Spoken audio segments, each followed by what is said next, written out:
नमस्कार, स्वागत है आपका एनएमएफ न्यूज में। मैं हूं आपके साथ शबनम। महाराष्ट्र की सियासत में इस वक्त सबसे ज्यादा हलचल देखने के लिए मिल रही है। कहा जा रहा है कि शरद पवार ने उद्धव ठाकरे और कांग्रेस की नींद उड़ाते हुए एनडीए को समर्थन देने का लगभग मन बना लिया है। हालांकि औपचारिक ऐलान नहीं हुआ है, लेकिन अंदर खाने बहुत सारी चीजें ऐसी क्लियर हो गई हैं कि शरद पवार अब एनडीए के साथ ही हैं, क्योंकि उनके तमाम नेता कभी फडणवीस से जाकर मुलाकात करते हैं तो कभी एकनाथ शिंदे से जाकर बैठक करते हैं। रात में काफी घंटों घंटों तक ये बैठक चलती है, लेकिन इससे बीच एक और बड़ी खबर सामने आ जाती है। खबर यह है कि एनसीपी का जो दूसरा गुट है, अजीत पवार वाला गुट, उसमें भी भारी हलचल मची हुई है। कहा जा रहा है कि सुनेत्रा पवार की अगुवाई वाली जो पार्टी है वो टूट के कगार पर पहुंच गई है। एक गुट उनसे काफी नाराज चल रहा है। आज इसी पूरे मुद्दे पर चर्चा करेंगे। चर्चा के लिए मेरे साथ वरिष्ठ पत्रकार पंकज प्रसून जी जुड़े हुए हैं। सर, एक तरफ शरद पवार ने ऐसा माइंड गेम खेला कि जो विपक्षी दल थे, खासकर उद्धव ठाकरे, कांग्रेस देखती रह गई, तो दूसरी तरफ सुनेत्रा पवार की पार्टी में फूट पड़ने की खबरें सामने आ रही हैं। आखिर महाराष्ट्र में एनसीपी के दोनों गुटों के अंदर क्या चल रहा है और कैसे बीजेपी यहां माइंड गेम खेल गई? देखिए, सबसे पहले एनसीपी के बारे में आते हैं, दोनों गुट के बारे में। सबसे पहले शरद पवार गुट। शरद पवार आई थिंक कि 87-88 साल के हो गए। हाँ। और किसी भी कीमत पर ये 2029 का लोकसभा चुनाव तक एक्टिव नहीं रहेंगे।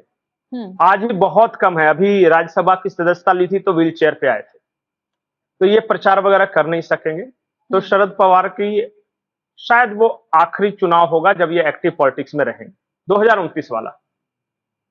तो वहां पे नेतृत्व का संकट है कि शरद पवार के बाद कौन। सुप्रिया सुले एक है नेता और दूसरा रोहित पवार है।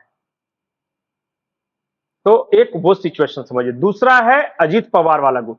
अजीत दादा पवार रहे नहीं, उनका दुखद निधन हो गया एक हेलीकॉप्टर हादसे में।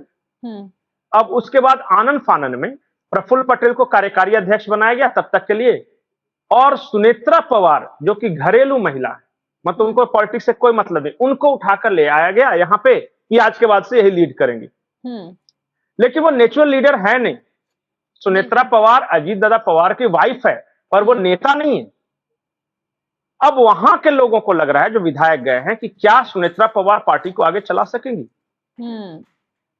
अब दोनों तरफ नेतृत्व का संकट। शरद पवार के बाद क्या सुप्रिया सुले पार्टी को चला सकेंगी, और इधर अजीत दादा पवार के बाद क्या सुनेत्रा पवार के नेतृत्व में अगर हम चुनाव में गए तो हम चुनाव जीत सकेंगे या नहीं जीत सकेंगे। मतलब इससे कारण एक नेतृत्व को लेकर हंगामा छिड़ा है।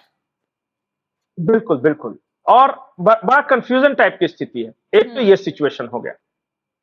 दूसरा ये कि एनडीए, अजीत दादा पवार की पार्टी ऑलरेडी एनडीए में है, कोई दिक्कत नहीं है। अब शरद पवार अगर एनडीए में, मतलब वो वाला गुट, शरद पवार वाला गुट एनडीए में आता है तो उनको भी एडजस्ट करना पड़ेगा। तो अजीत दादा पवार वाले नेताओं को लग रहा है कि यार जब वो हमारी तरफ आ ही जाएगा तो हम उससे बगावत करके आए हैं, हमारा क्या होगा। और कहीं ऐसा ना हो कि उनको मंत्री पद ज्यादा बढ़िया मिल जाए, उनको केंद्र में ज्यादा मंत्री बना दिया जाए, हो सकता है सुप्रिया सुले को बना दिया जाए। मतलब पहले इनसिक्योरिटी आ गई कि कहीं हमें साइडलाइन ना कर दिया जाए। है तो हाँ, कि भाई उनकी ज्यादा पूछ ना हो जाए। तो इस वजह से ये नहीं कोशिश कर रहे हैं कि शरद पवार वाला समर्थन दे तो दे महिला आरक्षण विधेयक वगैरह परिसीमन पे, लेकिन आए नहीं कम से कम इधर। लेकिन समर्थन देंगे अजीत दादा पवार की पंकज जी, अगर शरद पवार समर्थन एनडीए का कर रहे हैं, परिसीमन बिल को, मोदी के बड़े बिल को सपोर्ट कर रहे हैं जो विरोध में खड़े रहते थे, तो कुछ ना कुछ वो अपना फायदा तो देखेंगे। इसलिए तो ये लोग इनसिक्योर है। ये तो फैसला बीजेपी को करना है ना, कि उनको लाएंगे फिर एडजस्ट कैसे करेंगे, क्या उनको देना हो, क्योंकि जब समर्थन करेंगे तो बदले में कुछ ना कुछ लेंगे ही लेंगे। बिल्कुल, ये तो सच्चाई है। हाँ, अब ये तो एनसीपी वाला सिचुएशन आ गया। अब शरद पवार ने इसलिए समर्थन का ऐलान किया कि जो उद्धव की पार्टी के साथ हुआ वो मेरे साथ ना हो जाए। एक बार तो टूट गई उद्धव की पार्टी, अब दोबारा भी टूट गई। तो शरद पवार को यह लगा कि कहीं ऐसा नहीं है कि विधायक और सांसद भाग जाएं, इसके लिए समर्थन का ऐलान कर दो। तो उससे क्या फर्क पड़ेगा? अगर समर्थन दे देंगे, अगर विधायक सांसदों को जाना होगा वो फिर भी चले जाएंगे, वो कैसे बचेंगे? नहीं, तो जब समर्थन दे ही दिया तो तोड़ेगा क्यों बीजेपी? मतलब मकसद तो यही था ना, जब हम ये सपोर्ट कर ही रहे हैं तो फिर तोड़ के लाने का फायदा क्यों पैसे बर्बाद करना, या क्यों दूसरे तरह का कुछ सुविधा देना। तो एक तो ये सिचुएशन हो गया।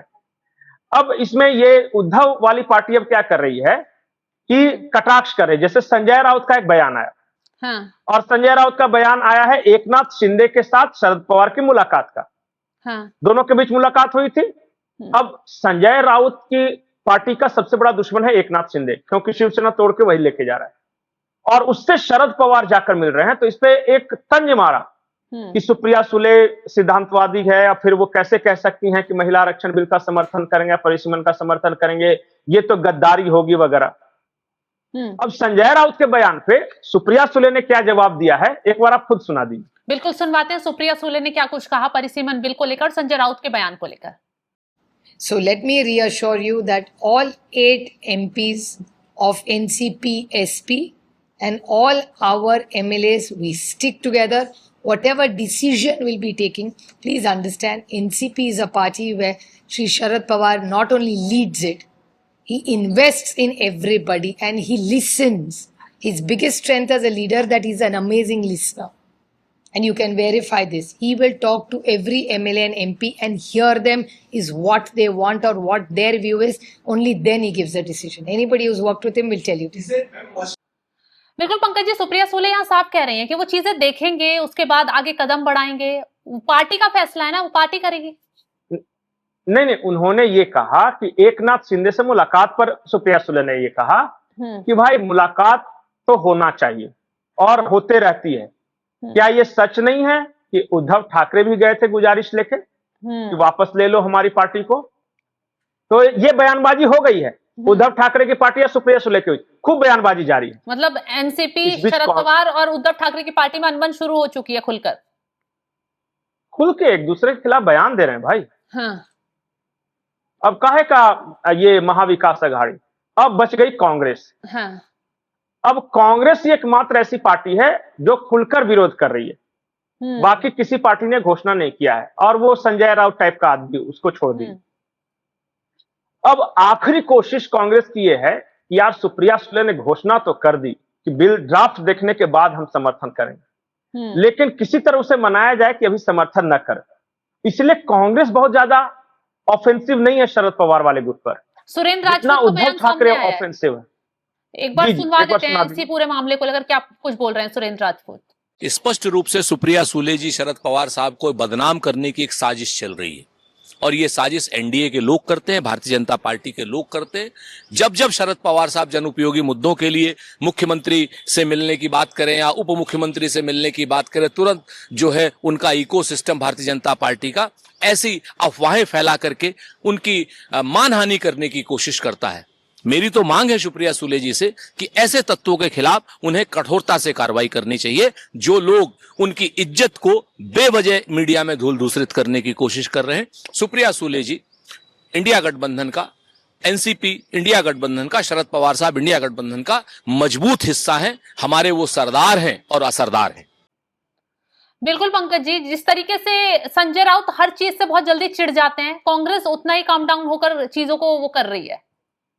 काम डाउन होके नहीं, वो कोशिश कर रही है मनाने का। काम डाउन होने का बात रहता ना, तो कल कांग्रेस की बैठक हुई सुबह, और वहां जयराम रमेश से पूछा गया कि भाई ऑल पार्टी मीटिंग ही बुलाएंगे, क्योंकि आपके मतलब सहयोगी दलों की बैठक बुलाएंगे कि नहीं। हाँ। इंडिया गठबंधन के और भी दल तो हत्थे से उखड़ गए जयराम रमेश की बैठ। उन सबके बैठक बुलाने से क्या होता है? हम लोग बात करते रहते, 4 आदमी समोसा खाता रहता है, 3 आदमी मोबाइल देखता है, क्या करेंगे उन लोग को बुला के। इस तरह जयराम रमेश का बयान था अपने ही सहयोगी दलों के लिए। और फिर शाम को मल्लिकार्जुन खड़गे चिट्ठी लिख रहे हैं कि आ जाओ, ऑल पार्टी मीटिंग है। आज शुक्रवार है, शनिचर सैटरडे और संडे छुट्टी रहता है, मंडे को बिल आना है, सत्र शुरू होगा, और कल शाम को चिट्ठी लिख रहे हैं। अभी वो चिट्ठी जाएगी, पहुंचेगी, आएगी, तब पता नहीं बैठक होगा और क्या तैयारी होगी, राम जाने। अब विपक्ष कितना भी हाथ पैर मार ले, अब मोदी सरकार ने, एनडीए ने इतना तो अपना किला मजबूत कर लिया है कि अब परिसीमन बिल संसद में आकर पास हो जाएगा। संख्या देख लीजिए ना, पिछली बार से क्या क्या बढ़ा है एनडीए खाते में। 20 तो डायरेक्ट बढ़ गए टीएमसी वाले जो एनसीपीआई में आए हैं। हाँ। 20 उधर हो गया, 6 बढ़ गए अगर समर्थन देते हैं तो 20 और 8 28 हो गए। 9 है ना, 9 है शरद पवार के शायद, 8 या 9 है। अच्छा ठीक है, मैं देखा नहीं। अच्छा 8 है तो 28 हो गया। 6 जोड़ लीजिए शिवसेना वाले, 28 अच्छे 8 से 14 34 हो गया। पिछली बार से इतना ऐड हुआ है। अभी देखते जाइए। मैंने ही ये स्टोरी की है कि समाजवादी पार्टी भी खुलकर विरोध नहीं करने जा रही। समाजवादी पार्टी की संख्या देख लीजिए सांसदों की। और पंकज जी, अभी मैं खबर भी देख रही थी जिसमें सीधे सीधे कहा गया है कि उद्धव ठाकरे की पार्टी भी यू टर्न ले सकती है इस परिसीमन बिल को लेकर। उद्धव ठाकरे का मन भी डोल रहा है क्योंकि शरद पवार तो जा रहे हैं, एनडीए के सपोर्ट में उतर रहे हैं, तो कहीं उद्धव ठाकरे को लग रहा है हम अकेले रहकर क्या करेंगे, चल दें उसी लाइन। और इतना ही नहीं, सबसे तेज विरोध कौन कर रहा था? डीएमके। अब डीएमके ने बात कर ली है, हो गया बात। चिदम्बरम ने तो आशंका जताई थी। अब विरोध कर कौन रहा है कांग्रेस के अलावा? आप बताइए कौन कर रहा है विरोध? इंडिया गठबंधन के कौन सारा दल कर रहा है? कौन से दल कर रहा है विरोध? कोई नहीं। एक दल का नाम बता दिए तो इसका मतलब कांग्रेस अकेले पड़ गई। और अब आरजेडी में भी खबरें आ रही हैं कि टूट हो जाएगी तो खेल हो ही जाएगा। 4 में से 2। मैं नाम नहीं बताऊंगा, गेस किया जा सकता है। जो बिहार के लोग हैं वो गेस कर लेंगे।